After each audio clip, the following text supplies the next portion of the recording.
ये ऐसे रेल्स हैं, यहां पे एक इंडक्टर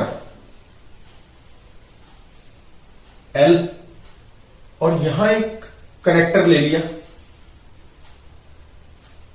t इक्वल टू 0 पे, x इक्वल टू 0 है ये, और इसको वेलोसिटी दे दी v0 t इक्वल टू 0 पे।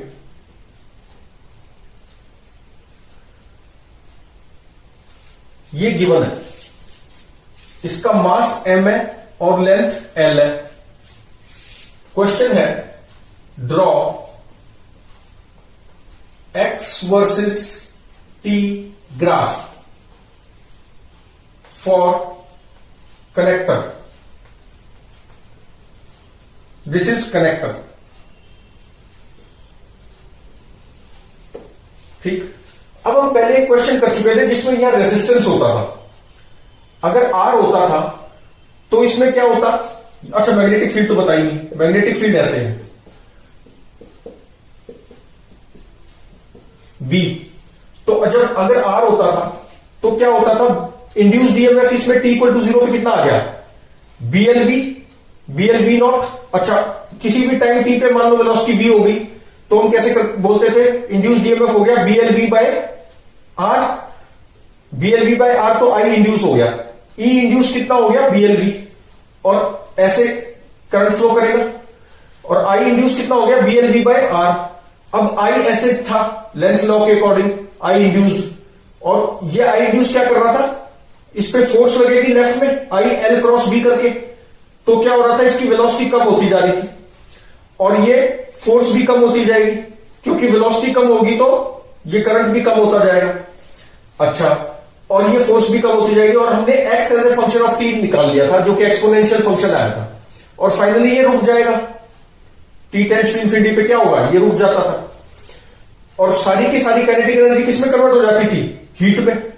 और हमने वो इंटीग्रेशन से प्रूव भी किया था कि देखो हीट में सारी energy I square R dt करके हीट में चलेगी, और काइनेटिक एनर्जी जो t इक्वल टू 0 पे हाफ mv0 स्क्वायर थी, दैट इज एट फाइनली क्या हो गया, वो I हीट में चलेगी, तो वो हमने किया था। लेकिन अब क्या है, इंडक्टर है। अच्छा अब इंडक्टर है, अब मान लो टाइम t पे ये यहां पहुंच गया, टाइम t पे कनेक्टर हमारा यहां आ गया,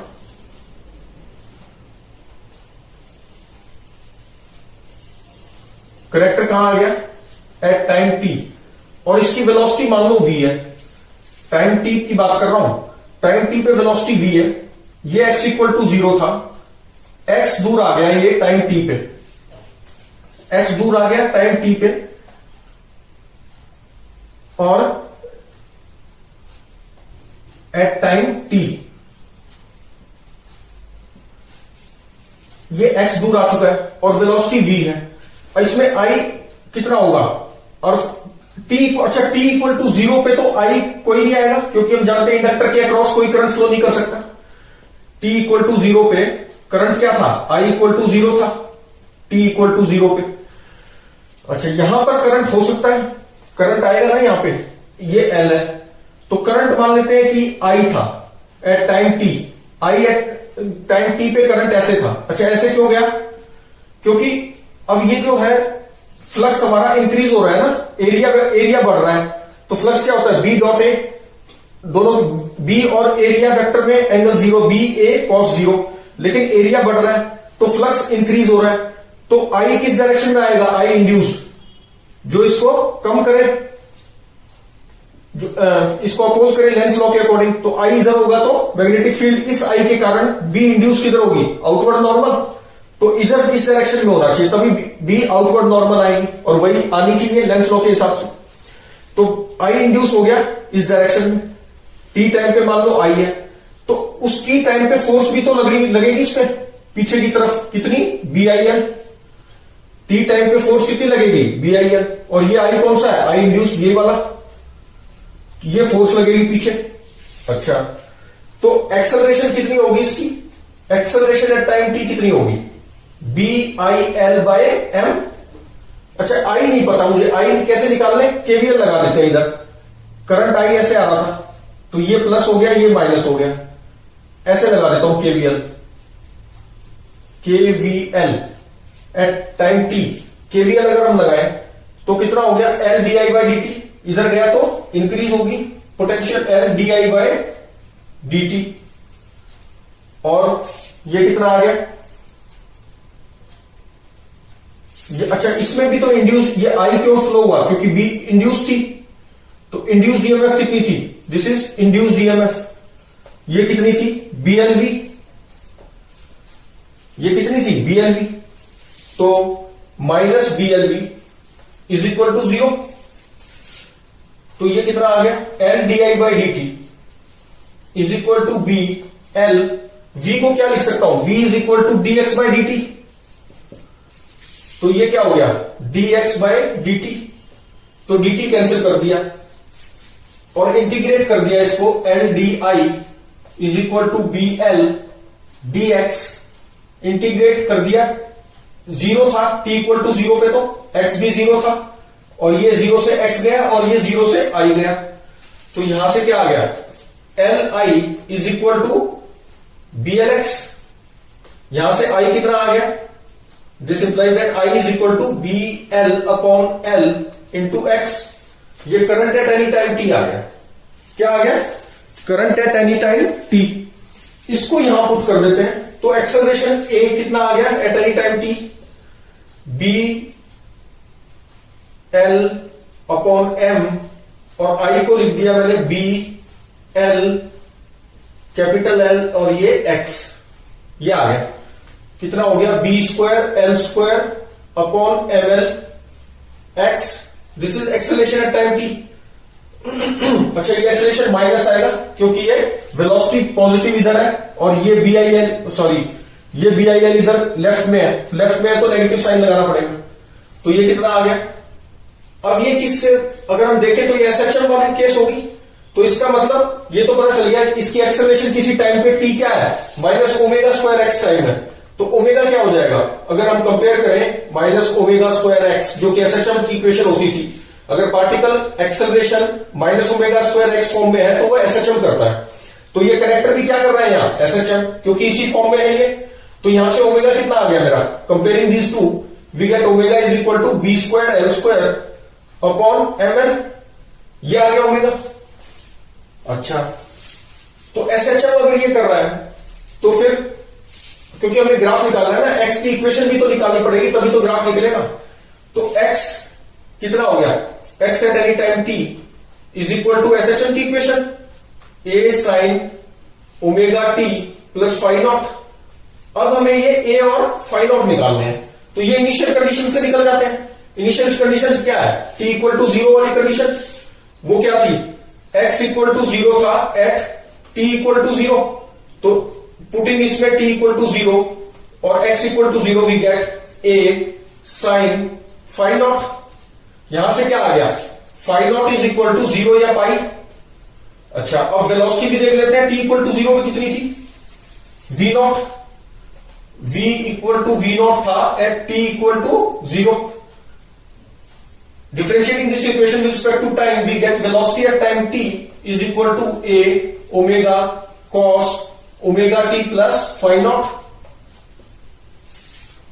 अच्छा तो t इक्वल टू 0 पे v equal to v naught है, putting this t equal to 0 we get v naught is equal to a omega cos phi naught, यहां से क्या आएगा, अब इसमें अगर फाई नॉट हम इनमें से ही लेना है हमें, तो अगर पाई लेंगे तो वी नॉट नेगेटिव आ गया, जबकि राइट डायरेक्शन हमने क्या मानी है पॉजिटिव, ये डायरेक्शन हमने पॉजिटिव मानी है, ये नेगेटिव, तो इसलिए v naught should be positive, तो पॉजिटिव कब आएगा व्हेन फाई नॉट इज, इससे पता चलेगा कि फाई नॉट कितना है 0, तो फाई नॉट जब 0 होगा तो वी नॉट कितना आ गया, v naught is A omega, v naught is A omega, ठीक है।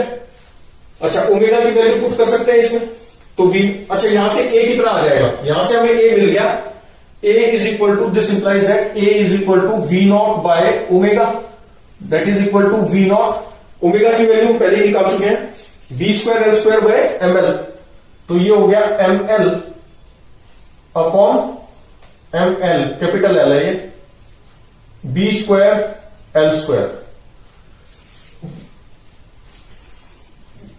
अच्छा ये ओमेगा ये नहीं है, ये ओमेगा स्क्वायर है। ओमेगा क्या होगा? Under root of this. तो यहां से क्या आ गया? अंडर रूट ये हो गया। तो ये आ गया हमारा एम्पलीट्यूड। और फाई नॉट कितना आ गया? फाई नॉट आ गया 0। तो putting A and phi naught values in this we get proper x function. Position time function मिल जाएगा ना। ए कितना है? V naught by omega. तो v naught divided v naught by omega कितना है? V naught root M L upon B square L square. ये A आ गया साइन ओमेगा टी। और फाई नॉट कितना है? 0। ओमेगा फिर से लिख लो, रूट एम एल। ओमेगा ये वाला लिखेंगे ना। तो root B square L square upon में एम एल। ओमेगा ये हो गया ओमेगा टी। तो ये एक्स टी का फंक्शन आ गया। तो ये क्या है? बेसिकली साइन ग्राफ हुआ ना। तो ये ग्राफ प्लॉट कर सकते हैं। कितना कैसे आ जाएगा? ये हो गया एक्स टी और ये टाइम टी। तो ग्राफ कैसे आएगा? टी इक्वल टू 0 पे अगर देखें तो एक्स कितना है? 0। और वैसे साइन फंक्शन है तो ऐसे ग्राफ आ जाएगा। ये कितना हो गया? This time is 2 pi by omega, time period 2 pi by omega. और ओमेगा की वैल्यू कितनी है? ये। और 0 से स्टार्ट किया। और ये कितना हो जाएगा? एम्पलीट्यूड ए। और ये भी एम्पलीट्यूड ए। और एम्पलीट्यूड ए की वैल्यू कितनी है? ये ए की वैल्यू कितनी है? V naught root M L upon B square L square. M L capital L है ये, इसको कैपिटल एल एम एल, ठीक है। M L upon B square L square, ये एम्पलीट्यूड की वैल्यू। तो ये ग्राफ प्लॉट हो गया एक्स टी का, यही पूछा था। अच्छा अब इसमें बहुत सारी चीजें पूछ सकते हैं। ये भी पूछ सकते हैं कि आई नॉट आई मैक्स बताओ कितना होगा। एम्पलीट्यूड तो हमने बता दिया, एक्स टी भी बता दिया। एक्स टी तो हमने निकाली। मैक्सिमम वैल्यू ऑफ आई पूछ सकते हैं, मैक्सिमम वैल्यू ऑफ एक्स जो कि एम्पलीट्यूड ऑलरेडी निकाल चुके हैं, इक्वेशन ऑफ एक्स टी निकाल चुके हैं। अब इसमें क्या पूछ सकते हैं कि मैक्सिमम वैल्यू ऑफ करंट भी बताओ कितनी है। अब करंट हमने पहले ही निकाली थी, आई कितना आया था? आई की वैल्यू हमारी आई थी बी एक्स। आई की वैल्यू कहां से आई थी? बी एल एक्स ए, यहां से आई थी ना। हाँ यहां से दोबारा निकाले थे, ये इक्वेशन थी ना केवीएल से। तो केवीएल से हमें क्या मिल गया था? केवीएल जो हमने इक्वेशन लगाई थी वो ये इक्वेशन थी। तो ये dx बाई dt कर दिया हमने v को, ये बन गया। तो यहां से क्या हुआ? dt से dt कैंसिल हो गया था, इंटीग्रेट किया था 0 टू i और ये 0 टू x। तो ये आ गया था li is equal to B L X. तो यहां से i आया था ना B L X upon L. तो i मैक्स पूछे अगर i मैक्स बताओ तो i मैक्स कितना हो जाएगा? i max we get at x equal to a जो कि उसकी मैक्सिमम वैल्यू है। तो i max is equal to कितना आ गया? बी एल एक्स को a पुट कर दो तो B L A by L, ये आ गया i मैक्स।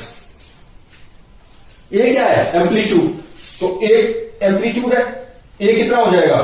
तो ये कितना हो गया? i max is equal to B L upon L. और a की वैल्यू ऑलरेडी निकाल चुके हैं, वी नॉट बाय ओमेगा, ये चीज है। तो a कितना हो गया? V naught under root M L upon B square L square.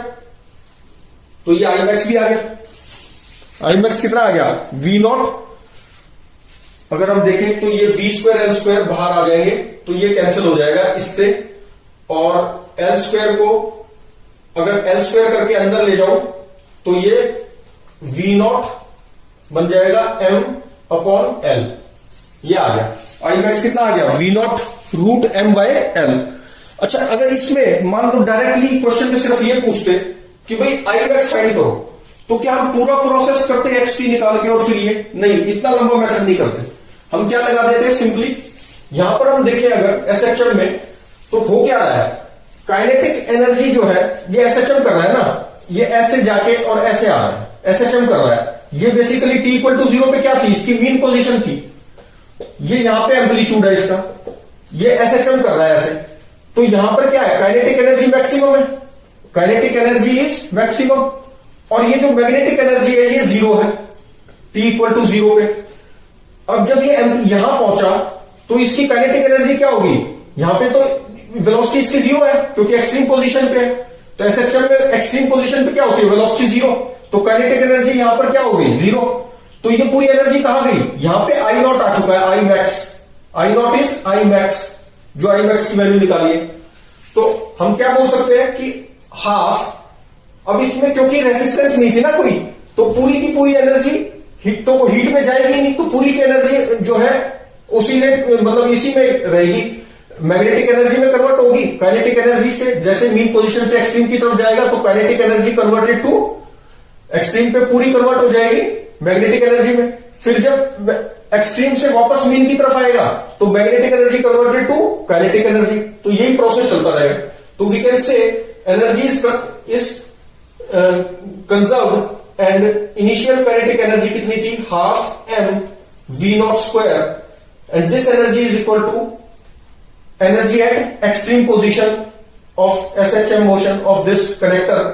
तो एक्सट्रीम पोजीशन पे कितनी एनर्जी है, यहां पे मैग्नेटिक एनर्जी के बराबर होगी ये half L I not square, actually ये आई मैक्स है ये, तो यहां से हम डायरेक्टली वन लाइन में आई मैक्स निकाल सकते हैं। देखो कितना आ रहा है, I max is equal to M by L, और ये वी नॉट का स्क्वायर और इस सारे का अंडर रूट, तो कितना आ गया, v naught under root of m by l, same आ गया, ये और ये सेम है। अच्छा, इसमें मान लो रेसिस्टेंस भी होता तो क्या हो जाता, डैम्प्ड एसएचएम करना होता है, तो इक्वेशन जो हमारी एक्स की क्या है वो डैम्प्ड एसएचएम वाली इक्वेशन आती। तो आई होप आपको समझ में आया अच्छे से, एक बार दोबारा देखेंगे तो और समझ में आएगा।